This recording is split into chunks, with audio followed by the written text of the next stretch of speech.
Hello and welcome back to Sprite Guard Plays Hyper Rogue. I was planning on taking a little bit of a break from this game because I felt like my commentary was slacking and I didn't really know how to make it better.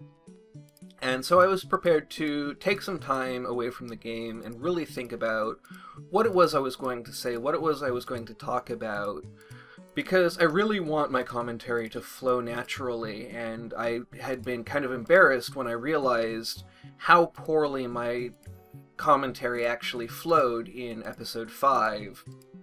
And I mentioned that in the challenge video that I did recently. So I was really kind of unconfident because I felt like I didn't know what to talk about. I didn't have great ideas for what to talk about, and I felt like there wasn't enough ground to cover over the course of a game. And then I actually got a message from one of the people who worked on this game, one of the translators, who also wrote the Steam guide for the game. And this person mentioned that they'd seen my videos and that they had actually talked to Zeno, the developer of the game, and had talked about my difficulties with colorblindness and wanting to do something about that. And so we talked a little bit about that. We talked a little bit about the game and the strategy. They gave me some tips on how to approach Camelot, so that's something that we might do in the future. Today I'm kind of itching for a Yendor victory, and so I don't actually feel like I want to go for a Camelot victory because it's very time-consuming and is actually going to require a huge investment of resources. So that's something that will probably be later on, possibly even live, because it will take so much time. But I'm not sure exactly how I want to do that. But it was really great to hear from somebody who had watched my videos and had really positive things to say and really had some good information for me. And in that conversation, not really in the conversation, but coming out of that conversation, I realized some things that I think will help me approach this game better. So that whole conversation just really reinvigorated me in relation to this game and gave me a bunch of new ideas. And so I want to make more videos about this game, continue to try for a victory, and see what we can accomplish. So one thing that came out, not in this conversation, but because I started thinking about this game really hard again, is I realized that I actually only need 80 gems before I go to the graveyard, not 90, because the 10 totems that you need from the graveyard count as part of your 90 gems. So that is something that I picked up in the speedrunning guide because I was kind of revisiting the guides as I was talking to this person, because they wrote the beginner's guide, which actually has some pretty advanced and very useful information, especially about Camelot. So that's one change I'm going to make, is I'm going to try going for just 8 types and then have the 9th type, be the Necromancer's totems. But there is the problem that you often do not have 100 kills by the time you have 80 gems.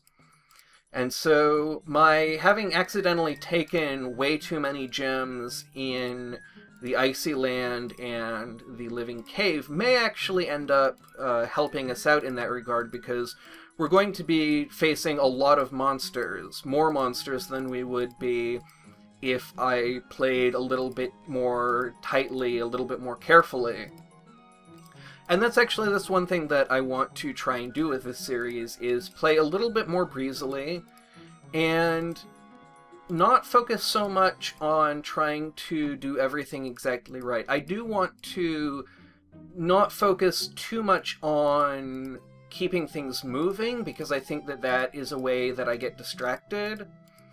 I think I want to take my time thinking about what I want to talk about and really focus on delivering good commentary above all else, because I really think that that can make or break a Let's Play.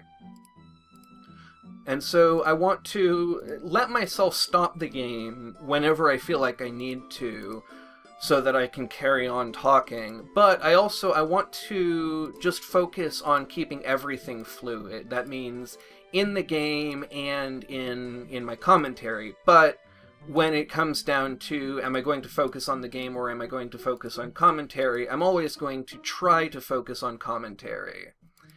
And so I'm probably going to, especially in the early game, talk a little bit less about what it is that I'm doing, because so much of it is really stereotyped stuff. And that's something that I find very comforting sometimes. It really depends on my mood and on the game. Like, in this game in particular, I actually find it a little bit wearying doing the kind of very early game stuff of just gathering up gems. I find that once I get to 60, the game becomes more interesting to me. But the early areas don't have a lot that I find intrinsically interesting, and so I find it a little bit tiring and less comforting than I do a lot of other really repetitive, slow things. We only need one more ruby, so let's see, this is an orb of speed. That would actually really help us. So I'm going to pick that up, and that will help us out in the jungle. Let's see, we can't move up to that. So it looks like it actually takes 2 turns to kill some of these ivies. At least to kill the active ivies. But because we can move quite a bit faster, I didn't even notice that that was a double ivy as I was fighting it, because normally what happens is I make just no progress against the ivy and I go, oh wait, this is a double, because I'm not making any progress. But because I was able to make twice as many moves in the amount of time it took the ivy to grow, I ended up not having any difficulty with it. So that's something that I actually want to keep in mind for the future, is that the Orb of Speed can make the jungle a lot easier. That's not something that I had really thought about, and I had talked about wanting to use orbs more effectively, but I didn't really know how to do that, how to actually put that into practice beyond just picking up more orbs in general. So it's really good to sometimes notice why it is that orbs make a difference, what it is that I'm struggling with, and just trying out different orbs and seeing what effect they have on the game, because that kind of thing is not something that I can't think up by myself, but it's a lot easier to come up with that stuff if at the same time I am just trying stuff randomly. Because a lot of the time it's very much this kind of... I remember reading an article about human memory that talked about how memory is content addressable, that it is... the content of a memory is how you retrieve it, and so that's why when you're trying to remember a word or an event or a person, you reach for a lot of things around it, and you really look for the things that are related to whatever it is that you're trying to remember, because it is the concepts themselves that actually let you remember something. And in terms of learning things and coming up with ideas, that really comes into play, because I don't always remember all of the things that the items in this game do, and so having little events, little random events going on all the time that can jog my memory is a really good way of exposing me to new ideas, new ways of playing, new strategies. Now, what I'm talking about, the example I'm talking about being the Orb of Speed really helping out in the jungle. What is this? Orb of Earth. Do we already... Oh, we've already been through the Living Caves. I was thinking that that was something that I did in an episode that I just really recently threw out. I guess I'm losing a little bit of track of what it is that I'm doing. We've been to the Land of Eternal Motion. We've been to the Living Cave. Where are we going next? Let's see. This is an Orb of Life. These are actually very valuable. I was reading a little bit about their uses and people saying that they even thought that it might be overpowered. And talking about how you can't really use other orbs with the Orb of Life, just because the golems tend to get left behind if you use the Orb of Speed. They can get killed pretty easily if you use the Orb of Flash.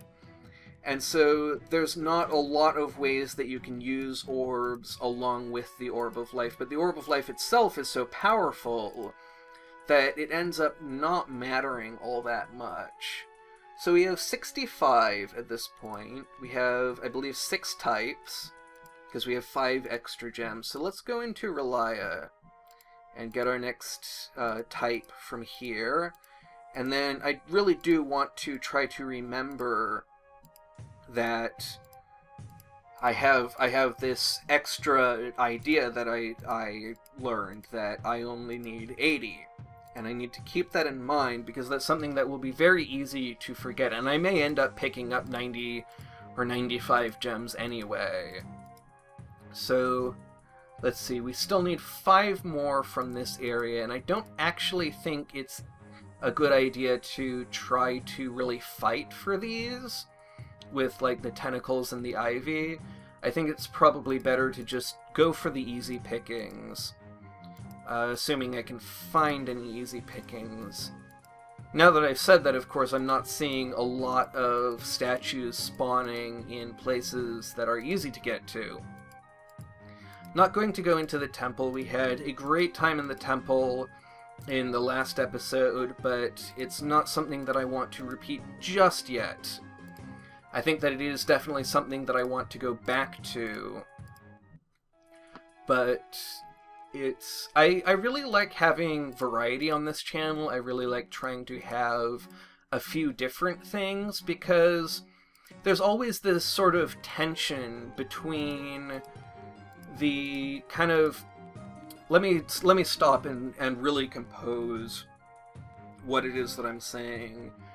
There's really a tension between the comfort that I get from repetition and my desire to really embrace that, and my love of variety and my desire to always be doing new things on this channel. And sometimes those two can sort of mesh, because, you know, when I say new things, I don't actually mean necessarily things that are new. I just mean constantly changing it up, constantly rotating what it is that I'm actually focusing on. And so, just by going back and forth between Yender Quest, Camelot Quest, and the other challenges that I come up with, I think I can change it up enough to keep myself interested, and hopefully to keep you interested, while at the same time having that comfort of very often dealing with situations that are familiar to me. And of course, the more I play this game in any capacity, the more familiar it becomes, and the more able I am to just do that. Just by picking up the game, I start doing things that are familiar simply because I've been playing it so much. And so that's actually part of the reason that I have been playing this. I mean, the main reason that I've been playing this so much in my free time is just that I love it. I love this game so much, and it's just really compelling to me, and so I play it a lot on the bus, but also at the same time it's like there's very complementary motivation in that I do want to get better at this game, get more familiar with it, and become able to do better in this game. Now, going into the forest may not actually have been the best idea. And I'm thinking, probably the vineyard is the place that I want to go, but I am not sure. We've gotten everything from the Tier 2 world. So yeah, we'll have to go into a Tier 3 world. And so that brings our options down to the Dead Cave, which is very slow and very dangerous. It's very difficult to decide where you go because movement is so restricted. The Forest, which has very similar difficulties, and the Vineyard, which is also very challenging for a lot of the same reasons. But the Vineyard has the most freedom of motion. And actually, I'm looking at this, we can actually go into the desert, which will be much easier than the Vineyard, much faster than the Vineyard. And will get us, I think, up to 85, which will be 80 plus the 5 extras. And so we can skip out on the Forest, the Dead Cave, and the Vineyard because of this. So I'm glad I realized that. That will let us get through things a little bit more quickly. I'm not sure exactly when it is I want to cut this off. I've been noticing that cutting it off when I get into the endgame content is now actually making the episodes a little bit lopsided because I'm spending more time in the endgame. And so I want to watch the clock, watch my timer, just kind of really dynamically decide when I think it's a good time to split the episode. Now let's see, we have 12 from this area. I really should pay more attention to the number of gems that I'm getting, but it's not actually a huge deal. I would really like to find an exit. There we go. An exit that is not into the Dead Caves. We've got a lot of stuff coming after us, so let's see. I don't see very much coming from the crossroads. We want to be really careful that we don't get caught in a pincher attack, because that can be very deadly on these hexagonal cells. If you have a monster on each side of you with 180 degrees between them, it's impossible to escape that situation, and so you really just have to watch out and try not to get caught in that situation. And I managed to avoid that. So we have 87 gems. We have 1, 2, 3, 4, 5, 6. My eyes are going a little bit funny. I'm going to use the mouse over here. 1, 2, 3, 4, 5, 6, 7, 8. 8 types. So let's see, how many kills do we have? 96. So we are very close to being able to get into the graveyard, which is what I suspected, that we're actually much closer than we would have been if we were playing a proper speed run. Because I got some extra gems and because I am able to take my time a little bit more. So let's see if we can just find enough monsters to spawn the graveyard, and we only need 2 more. Here comes a running dog, and I believe this other running dog will be our 100th kill. So now we just need a graveyard to spawn. So if we trigger this Orb of Safety, that actually should, yeah, it spawns a new area, and so graveyards have a chance to spawn now, and we don't have to walk anywhere in order to get it to generate more areas. Now, I know that at a certain point, the crossroads will start spawning monsters of its own, but I don't actually know when that is. The person that I talked to about the game, the translator, the person who wrote the guide, said that they thought that the monsters start spawning in the crossroads when you unlock Camelot, which would be when you get 5 emeralds. And so, if that's the case, well, we won't be picking up any emeralds. I read another place, I think actually in the guide that this person wrote, that the Hyperstone quest causes the crossroads to spawn monsters. But I'm not sure that it's said in so many words that monsters start to spawn when you begin the Hyperstone quest, or if it was just saying that by the time you're doing the Hyperstone quest, monsters will be spawning in the crossroads. And so it may be the case that getting 5 emeralds is what triggers it, which would make it so that doing the Hyperstone quest would cause monsters to start spawning in the crossroads. But that's all kind of idle speculation. I don't actually know what it is, and I don't really know enough about the game logic to make that well of an educated guess. As much as I play this game and as much as I study it, there's still a lot that I don't know, and I have not actually spoken directly with the developer.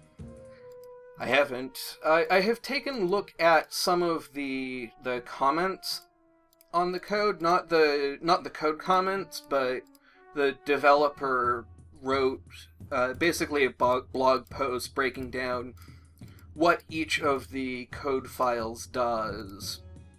And so I have not actually looked at the code itself. I've only read a little bit about it. A lot of my conversation with Fulgur was about the sort of the topology of the game and how you would extend it to 3 dimensions and what other kinds of games you might use this kind of topology in. And I was reading a bit on the Steam forums about curvature and paths. It was really interesting stuff. I find sort of the basis of this game very interesting. Now, I don't actually think the shadow can leave the graveyard, so I don't actually have to worry about that. So, okay, we have 10 gems in 9 different types. We have 7 extra gems at this point, which is probably a bit of a mistake, may end up getting me killed, but we are able to spawn hell now, and so I'm going to check the time. And we've been going for about 22 minutes. These runs tend to go about an hour, and so I'm thinking that probably what we want to do is get the 10 demon daisies. And that, as I'm saying things, it's like jogging little fragments of memory that makes me think, is that what causes monsters to start spawning in the crossroads? But I'm kind of just grasping at fragments of memory that may not be based in anything. So it's really 99% idle speculation and 10%, that's 109%, isn't it? Okay, given that I'm starting to fade a little bit and say some pretty silly things, I'm thinking that it is probably time for me to take a break. We are very close to getting our demon daisies, though. We only need 4 more, and they tend to be pretty easy to pick up. They're not... I don't feel like hell is anywhere near as dangerous as some of the other earlier areas, partly because the monsters are all very slow, and most of the lesser demons we can fight them. There aren't very many greater demons, so there's a lot of advantages that we have in hell. And so, as I thought, that was pretty quick. We have our 10 demon daisies. We can now spawn orbs of Yendor. So this is where I'm going to wrap it up. And I hope that you will join me in the next episode, where we will be working on the endgame, trying to get a Yendor victory, trying to find an orb and a key, and find our way back to the key. And we also will need to get 20 dead orbs. So that is what is coming up. And that episode will already be up. I upload these to... I set YouTube up. I upload them on Sunday, and then whatever day I decide I want these to go up on, I just set them to go public on that day. And so I always set the 2 episodes of Hyper Rogue to go up at the same time. So that is already up, and I hope that you will join me, but most of all, thank you very much for watching, and have a great rest of your day.